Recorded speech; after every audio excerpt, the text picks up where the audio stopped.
Most folks are very familiar with the Teenage Mutant Ninja Turtles.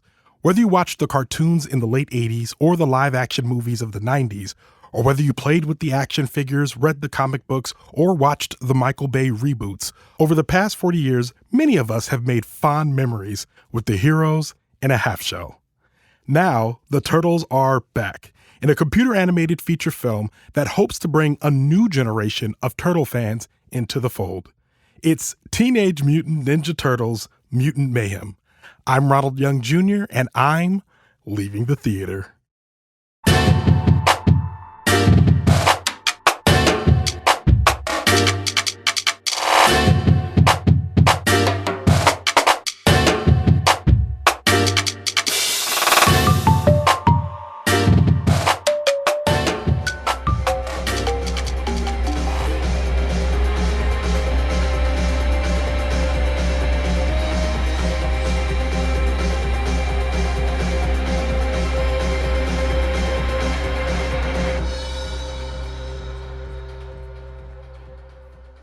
All right, this is Ronald, and I am leaving the theater after seeing Teenage Mutant Ninja Turtles Mutant Mayhem. Teenage Mutant Ninja Turtles Mutant Mayhem.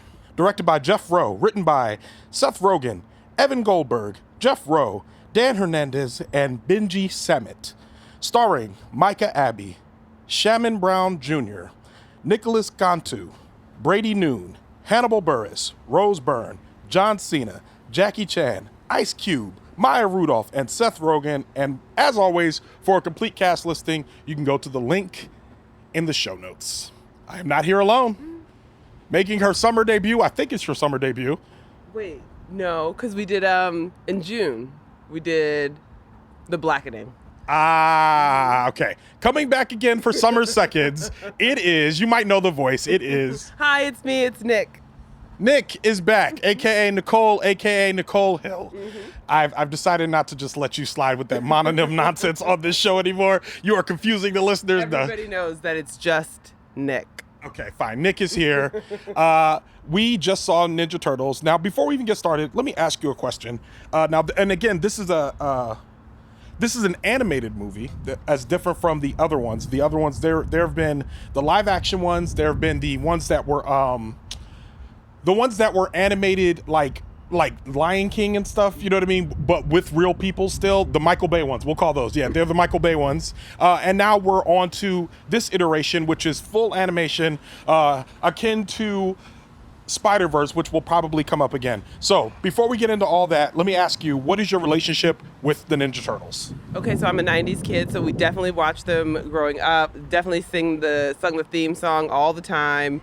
I saw the movie, I don't know which movie it was, but it was, they were like kind of human. There were real humans in it, live action. Those are the 90s ones. Okay, yeah, I saw those when I was a kid.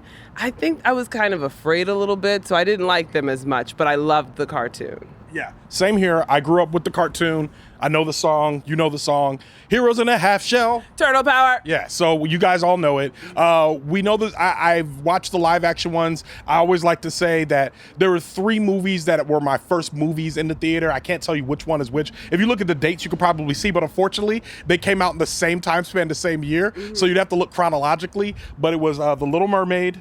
It was Dick Tracy, and it was Teenage Mutant Ninja Turtles. So those 3 movies have a very special place in my heart. And I've always loved the Turtles. I had the toys growing up. My parents got me the blimp, which was exciting because they originally got me a microscope, and the microscope didn't work. And they were like, well, we can get you another microscope, or we can get you this turtle blimp. And I was like, science? What is a blimp? What's a turtle blimp? So in the cartoons, they had a turtle blimp.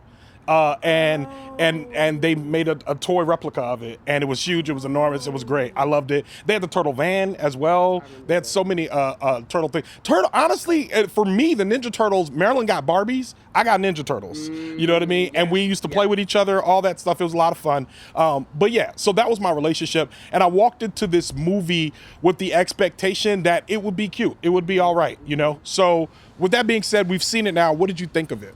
I was not even expecting cute or all right. I was like, all right, whatever. Ronald's excited. I'll go to this thing. It is very well done. Yeah. I think that what kept striking me is the POV stays distinctly Teenage Mutant Ninja Turtle. Like, yes. you just the animation is beautiful.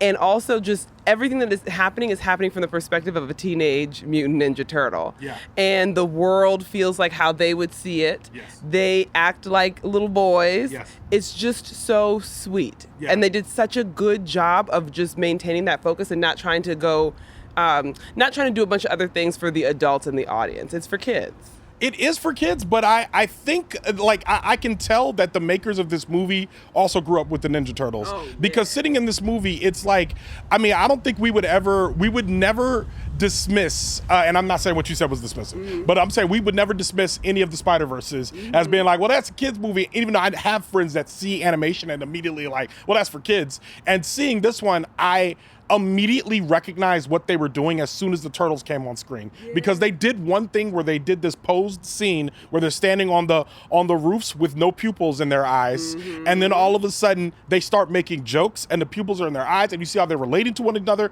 and I was like, oh, they're teenagers. They're doing the Teenage Mutant Ninja Turtles. Exactly. That's what I mean. It's like when I say for kids, I mean literally like not even like just for little kids. I mean it's like this is made for your inner child. It's made for the kid in all of us. Like it is specifically directly for the kid in you. I felt like a little girl, you know, watching. Yeah. I agree. I felt the same. I think once I saw how they were relating to each other, they made some different choices about Splinter. They made some different choices about their origin story. Splinter is played by Jackie Chan, which I was like, that this is a very good choice for Splinter. But I think the direction that they went in, especially the way they relate to each other, the way that April O'Neil shows up, what April O'Neil looks like. April O'Neil is black and plus sized, which I'm like, yes. And she's actually a teenager, which also makes sense. There's just a lot of things they did that just made sense. When I'm watching that somebody grew up with it, it just feels like a lot of those decisions clicked for me. Yeah, I agree. It was April being a teenager was fantastic, and being like and being plus size and being like having her own little arc that she needs to go through as well. That was brilliantly done. It's such good writing, great dialogue. Fantastic characters with excellent chemistry, in large part, I think, because they stay so loyal to this idea of like, this is for, you need to get yourself into the mindset of a child. Go back there and then enjoy this. I agree. I think watching it, I remember thinking I would definitely watch this again.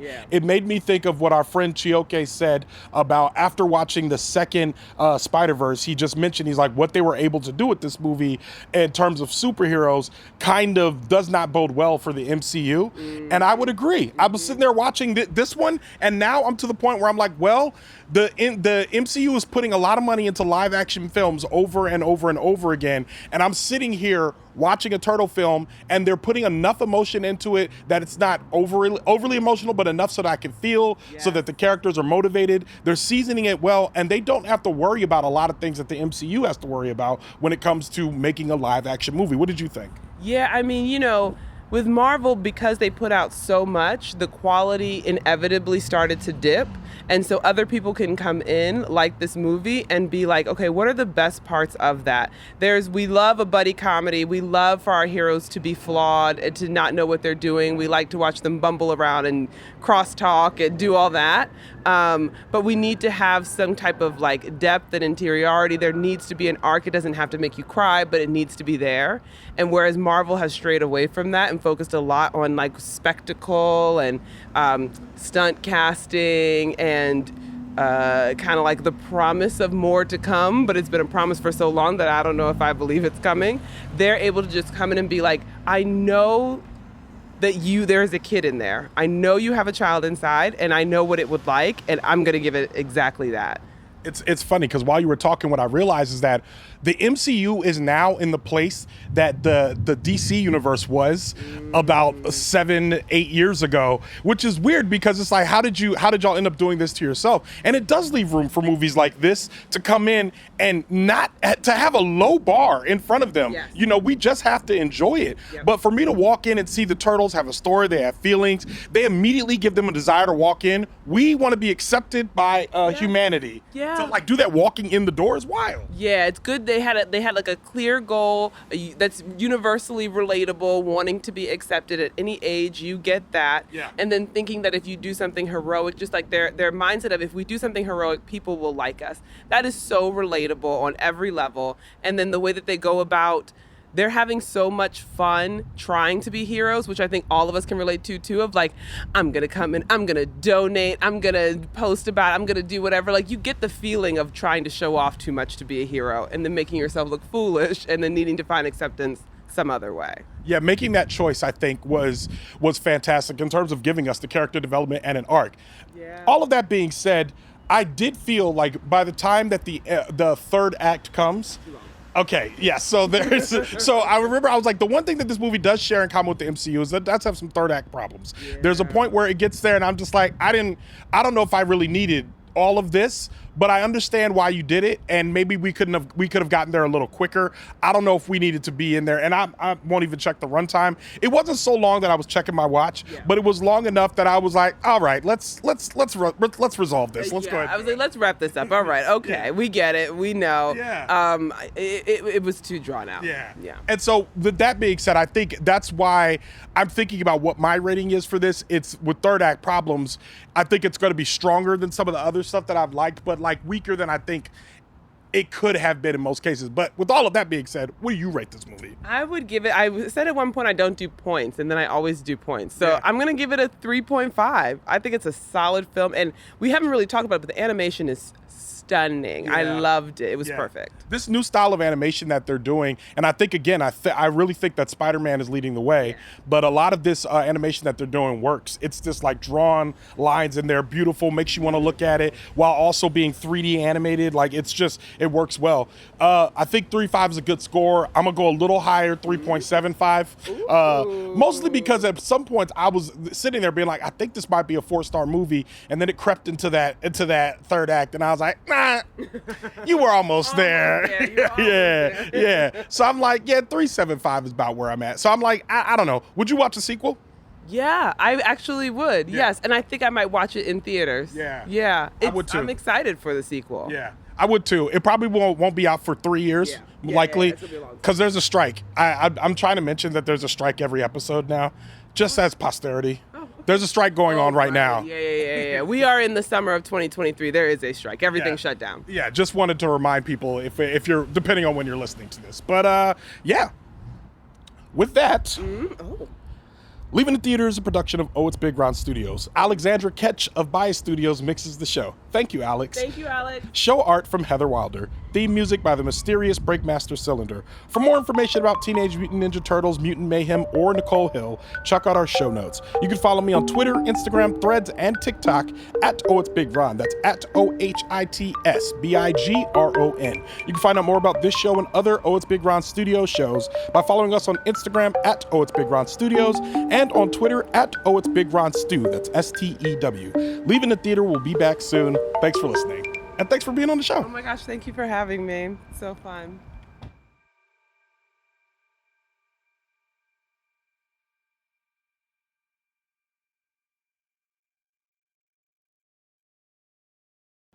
I was supposed to go to pool with friends later, but I'm about to tell them we're moving that up because I think it's going to thunderstorm later. Is it? And I'm like, I refuse to be, having been out in this heat all day. I've been out since 8:30. Right. You know what I mean? So I'm like, I deserve To be in a pool. Yeah. Right now. I deserve.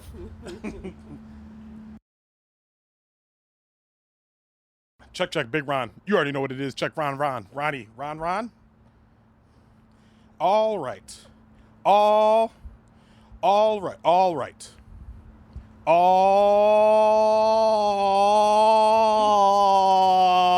of this is for your amusement. All right. This is Ronald.